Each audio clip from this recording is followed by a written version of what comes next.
tonight.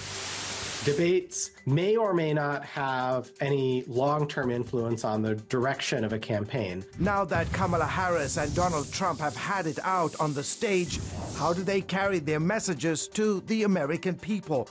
The latest from the campaign trail. Plus, Francine packs a punch, what the country can expect as the tropical system moves north. And learning to have longevity, keys to growing older well. All this and more tonight on Faith Nation.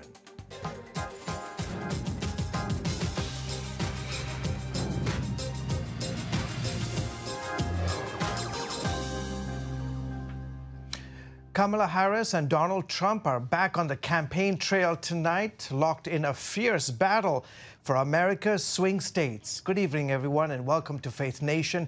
From CBN's headquarters in Virginia Beach, Virginia, I'm George Thomas. Election Day is now less than 8 weeks away, and post-debate, both candidates are on the campaign trail, making their case to voters in the all-important battleground states. My colleague Jenna Browder begins our coverage tonight with the latest. Jenna, tell us what's happening.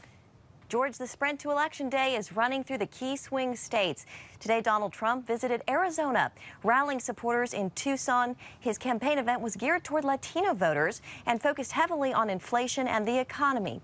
The former president now heads to Los Angeles for a fundraising event this evening. George? Jenna, what about the Harris ticket? I understand the vice president is in North Carolina. That's right. The Harris campaign is calling this their New Way Forward tour. Harris making stops in Charlotte and Greensboro before heading to Pennsylvania tomorrow. Meanwhile, her running mate, Ken Walz, is in Michigan this evening. The Minnesota governor stopping in Grand Rapids. His rally starts in about an hour from now.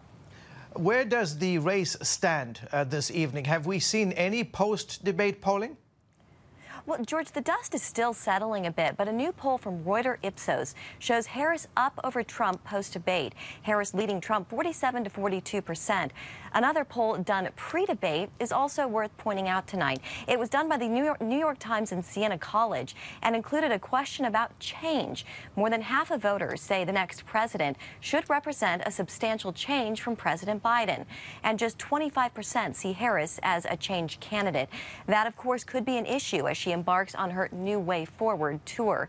And as for future debates, George, this afternoon, Trump said he would not participate in a third debate. George? All right, Jenna, thank you so much for that update. CBN Chief Political Analyst David Brody joins me now for analysis. David, so real quickly, what do you think about Trump's decision not to go head-to-head again with Ms. Harris? He's going to get hit a lot, George, for, the old coward, chicken. He's going to get all of those taunts. The way he'll look at it is, look, he's already done 2 debates, one with Harris, but one with Trump. That's 2 presidential debates. He'll also say, ABC News, give me a break. Why would he put himself in that environment, he'll say, for another 3-on-1? If you notice in the statement that he put out, he talked about how she ducked the Fox News debate. She was a no-show, is what he said. I think this is part of the art of the deal, George. I think what he's trying to do here is to get Harris to agree to a Fox News debate because I think Harris will say, not only the coward part, but they'll also say, well, you know what, I'll even debate you on Fox News. Oh, really? Well, then Donald Trump will say absolutely to that. Yeah.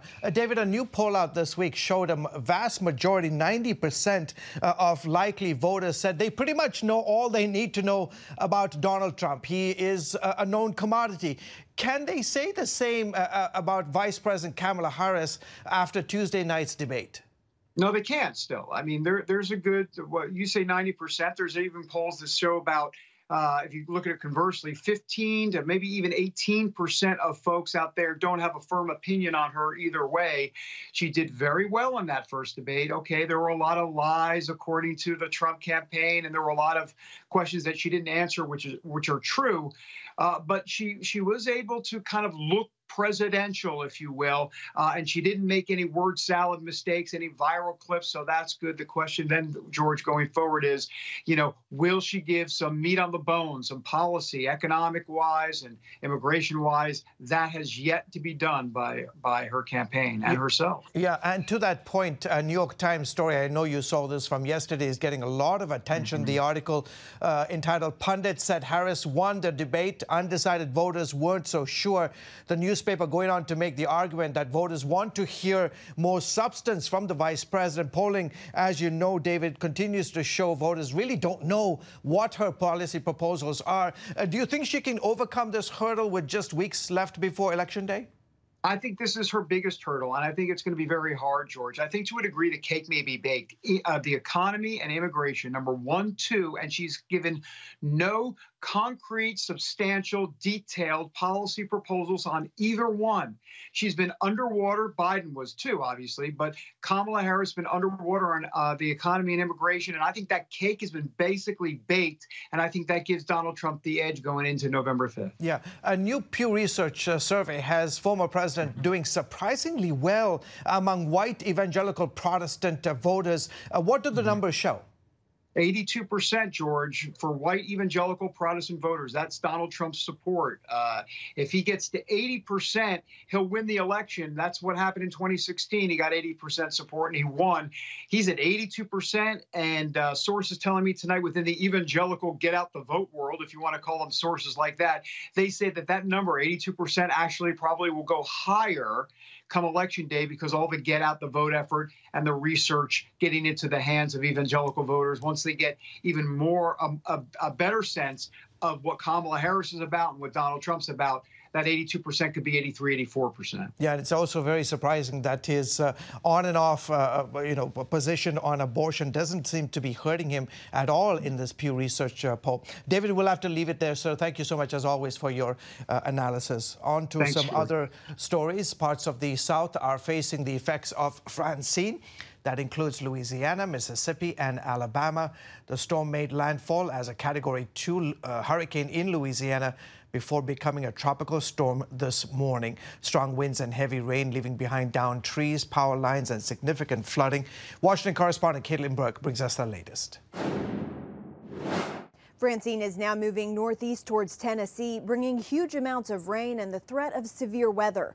Southern Louisiana, meanwhile, facing recovery after taking a direct hit overnight. Now is the time to begin to stay off of the roadways, stay home, and stay put. Coming ashore with 100-mile-per-hour winds, power lines buckled, some even igniting. The town of Thibodaux was hit especially hard. I think people were prepared for this storm. Certainly the city of Thibodaux was prepared for this storm, but I have to be honest, this one packed a little bit heavier of a punch and more rain than what we anticipated late last night. Now from Louisiana to Alabama, more than 400,000 homes and businesses remain without power. Flash flooding, another major concern, even as the storm moves away. Operation Blessing is on the ground in Louisiana, working with church partners as recovery efforts begin. It seems like the greatest need we're seeing right now as a result of significant power outages with localized flooding is that they may need some hot meals. And so we're considering bringing in a mobile kitchen. We've also got the ability to send relief loads of food, water, and ice if necessary. After deploying to Houston for Hurricane Beryl in July, Operation Blessing deployment manager Bob Burke tells CBN News Francine's fast pace seems to have helped spare Louisiana from widespread destruction.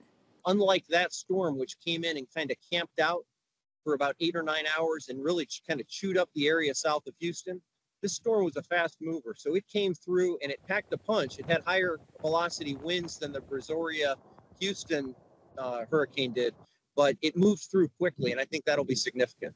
The state of Louisiana has activated more than 2,000 National Guard troops to support authorities in debris removal, clearing roads, and rescue operations. Caitlin Burke, CBN News, Washington. Thank you, Caitlin. Coming up, a milestone defeat in Israel's war against Hamas. The latest on the conflict in the Middle East when Faith Nation returns.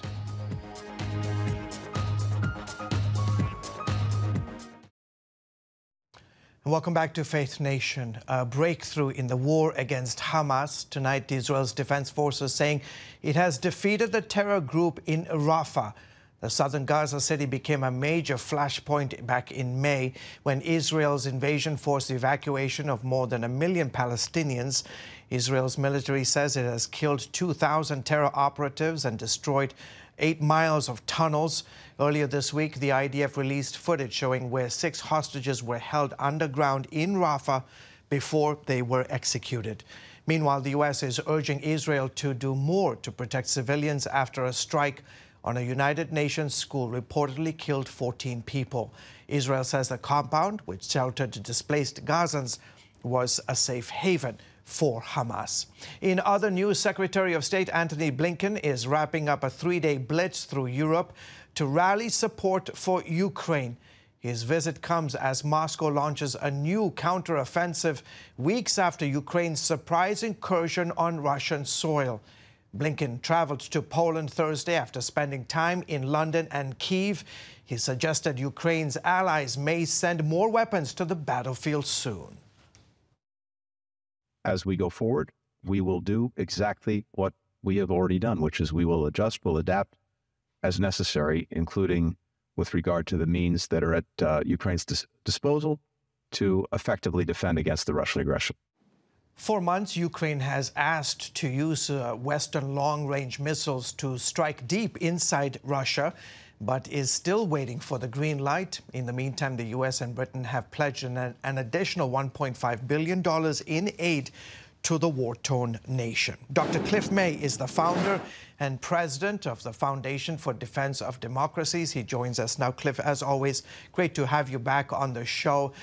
Cliff, Russia has launched a new counteroffensive to take back territory captured by the Ukrainians in this area known as Kursk. What does this new offensive mean, and does it signal a shift in the war? I don't think we really know the answer to those questions. I think certainly Putin is humiliated by having Ukrainians come across the border and take Russian soil.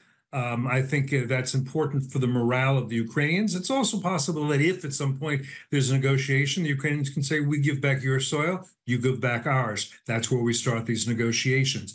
That's important to do. How effective the troops are in taking back this part of Russia from the Ukrainians, very hard to say until we actually see. There are, plans begin, but once contact is made between two enemies, you never know how things are going to resolve themselves. Yeah, in fact, this is the first time since World War II that any country has actually invaded Russia. So this is a big blow to the Kremlin.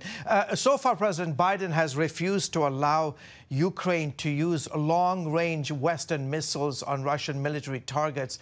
But he appears to be wavering. Why has the West been so hesitant to give Ukraine the green light that they've been begging for? And what's behind, in your opinion, of this rethink within the Biden administration? So I think that Biden and perhaps others have been very reluctant as they see it to provoke Vladimir Putin. They are afraid that he will escalate. They're afraid that he will do something bad for Russia, but also bad for the West. They are very opposed to escalation. And they seem to want to help Ukraine not be defeated, but not score enough hits on Russia that Putin thinks it's time for me to pull back within my own borders. And I think that's been a mistake all along. Among the reasons they may be rethinking it, not least is the Islamic Republic of Iran is now, we know, sending weapons, including ballistic missiles, to Putin to use to slaughter Ukrainians. That is an escalation on his part. It's an escalation on the Iranians' part. They should pay a price for it. I expect and I hope that people in the Biden administration are saying we have to give more support to the Ukrainians. We have to show Putin that he is going to pay a price, and he should, for his aggression, for his war crimes, numerous ones, and for doing what he did to begin with, not on just one occasion, invading a neighbor and trying to force it into what he sees as the new Russian Empire. Yeah, Putin responding to this potential change in the administration's stance. Any change would be an act of war against NATO here. That according to the Kremlin.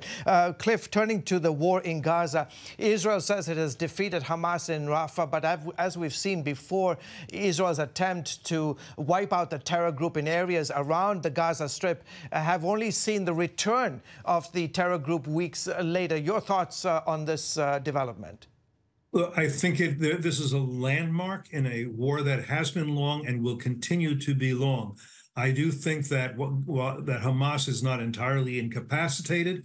It is not what it once was. It once was a very formidable military. It is now probably just an insurgency. Because next to Rafah is the Philadelphia corridor, the border with Egypt. There were dozens of tunnels underneath that I think the Israelis have now cut off. That means that Hamas cannot be resupplied, cannot get new ammunition, cannot get new weapons. That is very debilitating.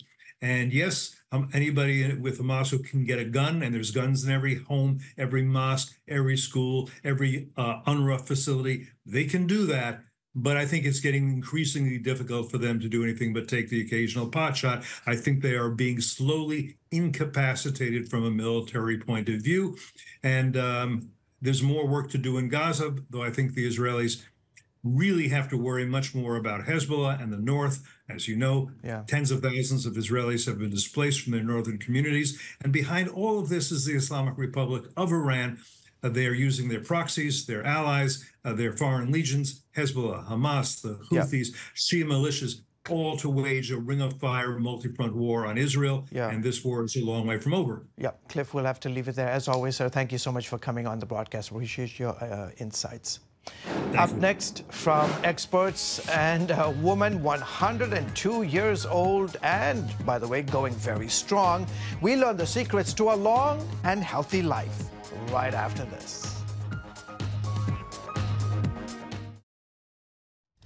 In the next 30 years, the more than 100,000 centenarians living in America today is expected to quadruple. So what's behind the rise in longer lifespans? CBN's health reporter Laurie Johnson recently talked with a super senior about her secret to a long and happy life. Heavens, no! Just weeks before turning 102, Mary Shy never dreamed she'd still be on this side of eternity. It's just what the Lord wants, so you don't argue about that, you know. When He's ready, He'll come get me. He's got something here for me to do. I don't know what it is, but when He finishes with me, then I'll get to go home. Still sharp as a tack, Mary worked at an accounting firm until age 88. She also lived alone for 40 years until just 3 months ago when she moved in with her granddaughter. She's spunky. She has an incredible sense of humor. She takes things very lightly. She's very kind. A lot of people will say, like, does she complain a lot or any? And she doesn't. One secret could be that Mary remains active by regularly going to church, getting her hair and nails done, plus taking care of household chores like laundry and washing dishes. So I think there is an element of determination that she's got, just the will that I'm going to figure this out and do it. She also prepares many of her own meals, like her daily bacon and jelly sandwich. And she loves paydays. That's her little, can you give me some more paydays? Part of her daily regimen includes her favorite red wine, but just a little. Most notably, Mary reads her Bible for hours each day, as she has for years. Oh, every time you read it, you get something new out of it. I don't care if you read it 1,500 times. She's not afraid to die. In fact, looks forward to it. Heaven is going to be so wonderful that who in their right mind, if they know about it, are going to be the least bit concerned about it. While Mary's longevity is impressive, she's not alone. There are over 100,000 American centenarians alive today. That number is expected to quadruple in the next 30 years. That's largely due to a projected population increase combined with longer life expectancies. These people actually have the physiology, have the workings of a 50-year-old individual. Dr. Stephen Gundry says, like Mary, many centenarians are very healthy and have been throughout their lives. What we know about super old people who are thriving is that they don't become infirm, that they don't get cancer, that they don't get Alzheimer's. Gundry credits that to lots of good bacteria living in their intestines. When we look at 105-year-old people around the world, they carry the diverse gut microbiome of 30-year-old people. Another common characteristic is they take few, if any, medications. Mary's on just one. Doctors say exercise, especially walking uphill, promotes longevity. In fact, the 5 world cities with the highest concentration of centenarians are all very hilly. Turns out Mary lived much of her life in the Smoky Mountains. Genetics and a positive attitude also factor in. I've had a very blessed life. As well as the unknown. Our days are numbered. Our times are in the Lord's hands, and I think so it's that. And I don't know how it all works, because you can be 50 and fit and the Lord call you home, or you can be 101. So those things are up to the Lord. And while we won't all live to 100, we can all benefit from the wisdom of someone who has. Don't tell me that Jesus doesn't take your hand and take you home. And you'll never convince me that that's not what he's going to do for me, too, one of these days. For all of us that know him and trust in him. Lori Johnson, CBN News.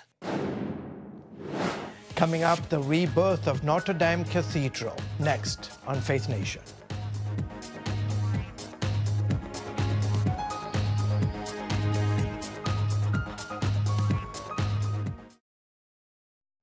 Finally tonight, what's known as the voice of Paris's Notre Dame Cathedral is coming back just in time for the medieval landmark's reopening. A total of 8 bells returned to the famed cathedral on Thursday. It's been more than 5 years since a fire destroyed the church's roof and spire, prompting a desperate fight to save one of the world's great architectural treasures.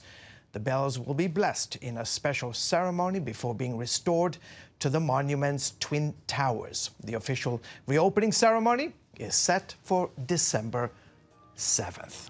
Folks, thanks so much for joining us. That is going to be it for tonight's Faith Nation. See you all tomorrow. Bye.